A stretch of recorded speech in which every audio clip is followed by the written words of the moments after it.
Hola, queridos estudiantes, ¿cómo están? Bueno, este va a ser un pequeño video muy resumido sobre hepatograma y alcoholismo. Vamos a ver sobre todo los test de laboratorio que podemos utilizar para ver hepatopatías y alcoholismo y utilizar estos test para realizar un diagnóstico diferencial con otras patologías, como por ejemplo colestasis. Es un video muy resumido. Siempre van a tener que recurrir a la guía y a la bibliografía aportada para profundizar en los temas. No utilicen esto solamente, utilícenlo solamente como una guía y por favor remítanse a la bibliografía aportada en el campus. Vamos a comenzar entonces. Me pareció oportuno grabar desde el laboratorio, por eso venimos muy tempranito, que no empiece todavía el trabajo, porque ya que vamos a hablar de test de laboratorios, parece buena oportunidad para grabar desde acá.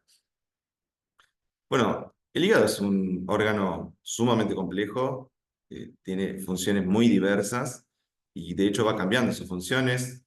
Nótese que en la vida fetal funciona como si fuera la médula ósea, realizando eritropoyesis y después va adquiriendo nuevas funciones. Interviene en prácticamente el metabolismo de casi todas las moléculas del cuerpo, metabolismo de carbohidratos. Ustedes saben que es un lugar donde se produce glucógeno y se almacena también.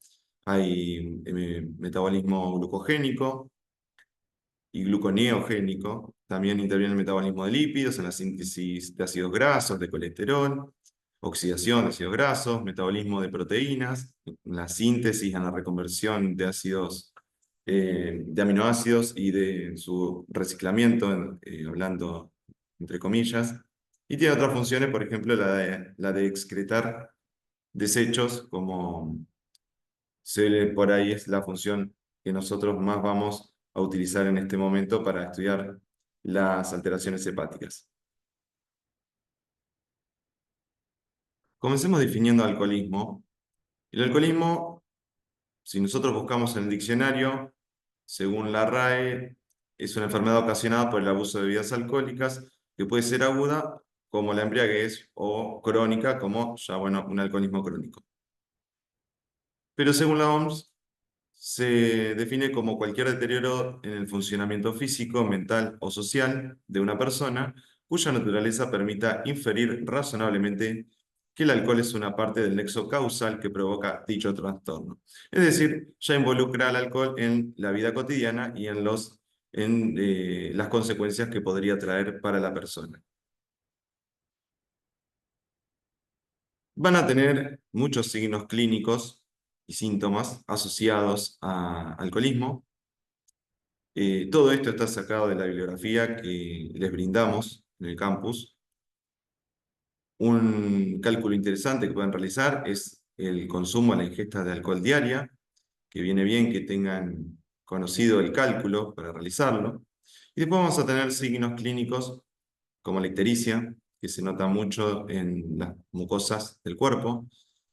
Vamos a ver, bueno, podemos ver ascitis, podemos ver eh, telangiectasias, bueno, la contractura palmar de Dupuytren o eritrosis, o bueno, puede haber diferentes síntomas según el paciente. Algo interesante es que podemos observar coluria, es un rasgo muy patognomónico de las enfermedades hepáticas. Y por supuesto, les dejo este pequeño gráfico de bilirrubina, en el cual ustedes van a poder inferir si la causa es hepática, poshepática o prehepática, según el aumento de bilirrubina total, sea a expensas de la bilirrubina directa o de la bilirrubina indirecta.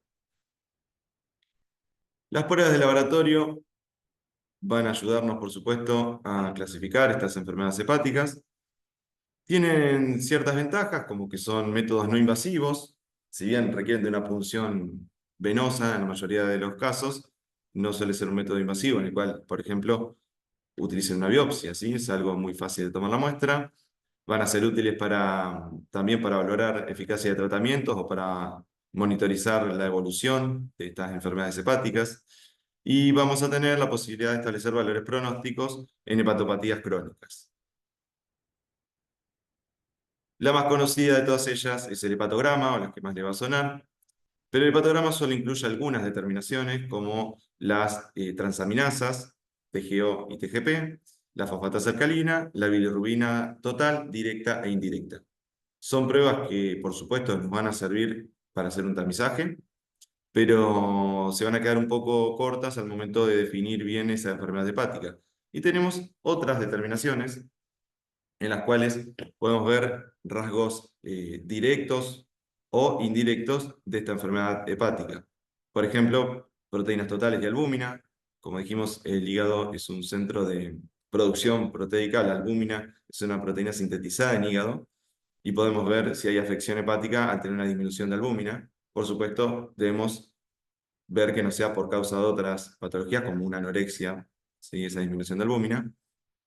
La gamma-glutamil transpeptidasa, gamma-GT, la 5-nucleotidasa, el tiempo de protrombina o QUIC, digamos, una prueba de coagulación. En este caso es una prueba indirecta del funcionamiento hepático, ya que ese hígado al estar afectado va a tener problemas para sintetizar los factores de coagulación, sobre todo los que son vitamina K dependientes. Y así, bueno, se va a prolongar este tiempo de coagulación, en tiempo se va a prolongar y en porcentaje se va a achicar, ¿sí? En tiempo de protrombina normal va de 70% a 120%, en estos pacientes va a ser inferior o puede ser inferior a 70% y el tiempo de coagulación va a ser mucho más largo. El hemograma también puede darnos patrones característicos de hepatopatía, crónica sobre todo, en el cual podemos ver volumen corpuscular medio aumentado, ¿sí? Va a haber macrocitosis de los eritrocitos. También podemos ver trombocitopenia por la falta de síntesis de trombopoyetina. Y podemos ver también, por ejemplo, leucopenia a expensas de neutropenia.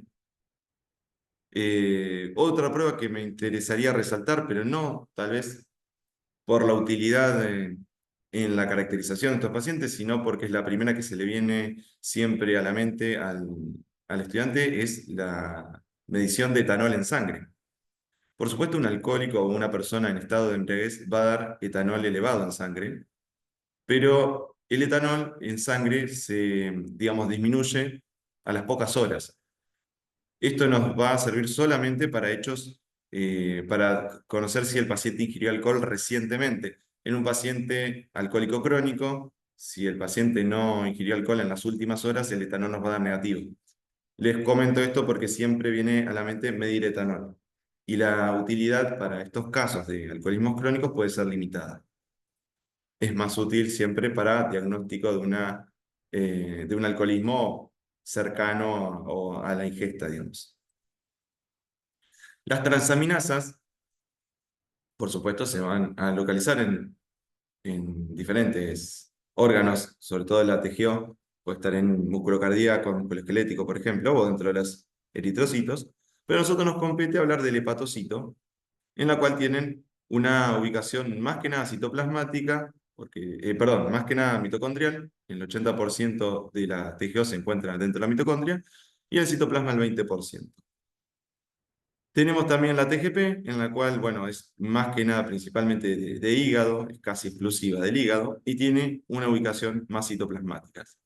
A la derecha van a ver un hepatocito esquematizado, en el cual, bueno, vemos citoplasma, canalículos biliares, las mitocondrias y los retículos endoplásmicos, ubicando las enzimas en cada nicho, ¿sí? Bueno, vamos a tener, por supuesto, el aumento de las transaminasas, que va a ser importante para diagnosticar estas hepatopatías, pero también tenemos que tener en cuenta que podemos usar la relación TGO-TGP para, bueno, ver la entidad, ¿sí? Para ver la etiología, nos va a ayudar también esto, y bueno, y la severidad también de la patología. Tenemos que tener en cuenta que puede ocurrir en casos de cirrosis hepática o de hepatopatías de mal pronóstico fulminantes, que vamos a tener un descenso fuerte de estas transaminasas y bueno, y un aumento de bilirrubina. No es que el paciente se curó, sino que ya prácticamente, como se dice en la jerga, agotó su hígado. Y bueno, en contextos, debido a esto, en contextos de cirrosis hepática, pueden dar normales, ¿sí? Hay que tener en cuenta eso.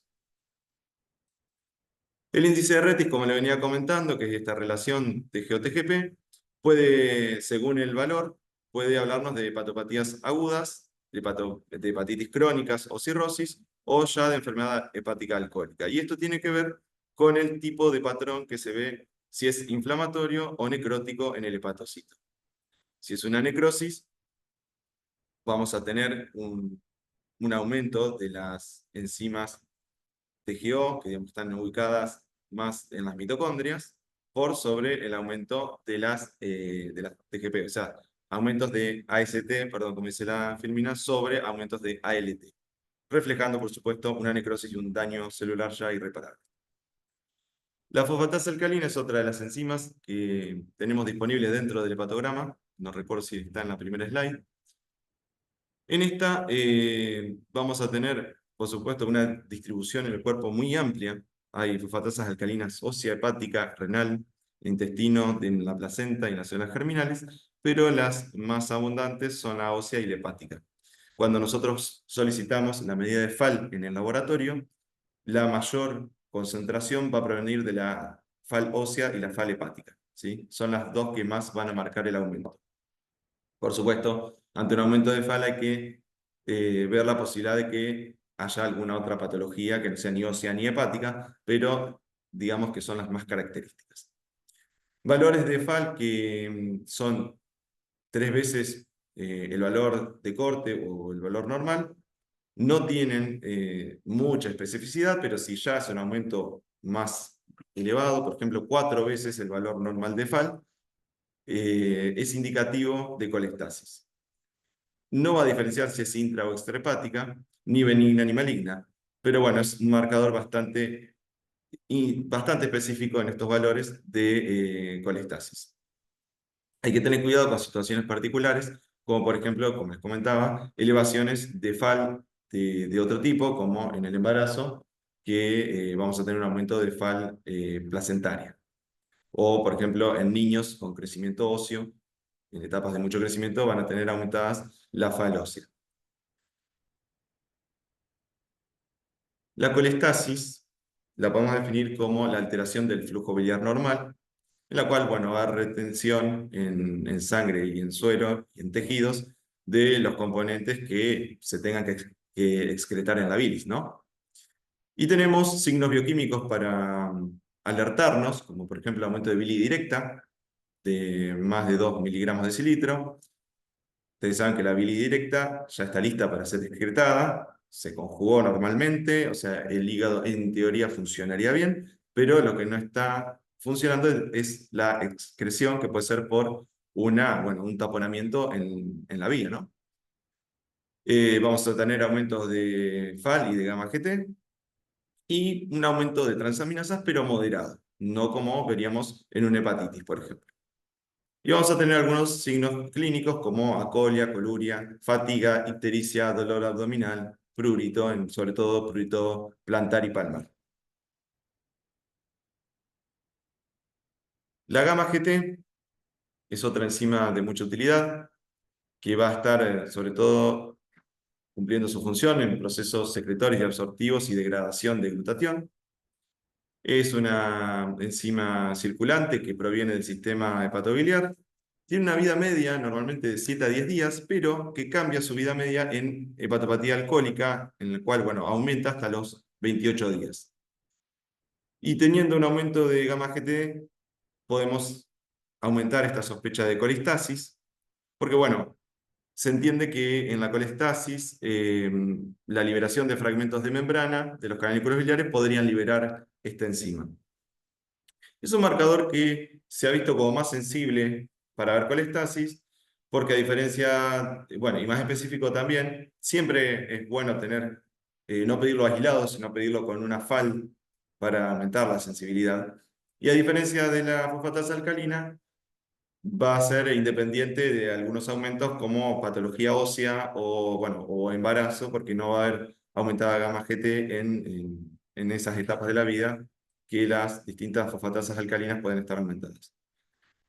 Como les decía, tiene mucha utilidad, pero también tiene algunas deficiencias o algunas desventajas, porque hay pacientes que tienen aumentos de gamma GT al estar en tratamientos con drogas inductoras como pueden ser los barbitúricos o algunos antibióticos o antidepresivos. Otra enzima que les quería comentar era la 5' nucleotidasa, que es específica y sensible para detección de colestasis, sobre todo cuando hay una FAL también pedida y esa FAL está elevada, ¿sí? Siempre piensen en esto, que las sensibilidades y las especificidades aumentan en conjunto. Lo que sí, a diferencia de la fosfatasa alcalina, no se secreta en placenta también y por lo tanto, bueno, no se va a ver afectada en embarazo, como veníamos comentando con la gamma GT, por ejemplo. Va a ser de muchísima utilidad para detectar colestasis en el embarazo. Tampoco se va a ver afectada por inductores enzimáticos como la gamma GT, o sea que también tendríamos esa ventaja sobre la gamma GT. Y bueno, no vamos a tener problemas con diagnosticar una colestasis si el paciente está tomando, por ejemplo, barbitúricos, ¿sí? Bueno, y este es el final de esta pequeña presentación. Como les dije al principio, remítanse por favor a la bibliografía, sobre todo a la bibliografía obligatoria, en la cual les dejamos con más detalle todas estas enzimas hepáticas y también hablamos en más detalle de la patología hepática. Espero que tengan un buen día. Hasta luego.